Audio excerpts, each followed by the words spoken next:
எனக்கு சொல்ல எனக்கு டைமிங் வந்து நான் வந்து ஆல்ரெடி சொன்னதுக்கு வந்து நான் முதல்ல சொல்லிட்டேன் சார் இதுமாதிரி சுச்சுவேஷன் இருக்குது அப்படின்னு நீங்கள் வாங்க நான் பார்த்துக்கிறேன் அப்படின்னாங்க. இன்னொன்று எல்லா சிக்னலுக்கும் நான் போய் கேட்க முடியாது இல்லைங்களா, ஒரு டிராஃபிக்லையும் போய் நான் வர முடியாது இல்லையா, நான் காரில் தான் நான் வரேன். அதனால் அவ்வளோ வேலை இல்லை எல்லாமே அதுதான் உண்மை. ரொம்ப நீங்கள் சொல்கிறது எனக்கு நல்லா புரியுது, கொஞ்சம் நிதானமாக கேளுங்க. உங்கள் கோபம் புரியுது சரிங்களா, அதுதான் நான் மன்னிப்பு கேட்டேன்ல உங்ககிட்ட. ரொம்ப நன்றி, வருகிறேன்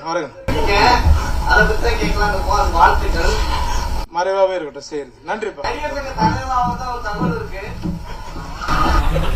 அப்படியே ஆஃப் பண்ணிட்டு வா, நான் பேசுறேன்.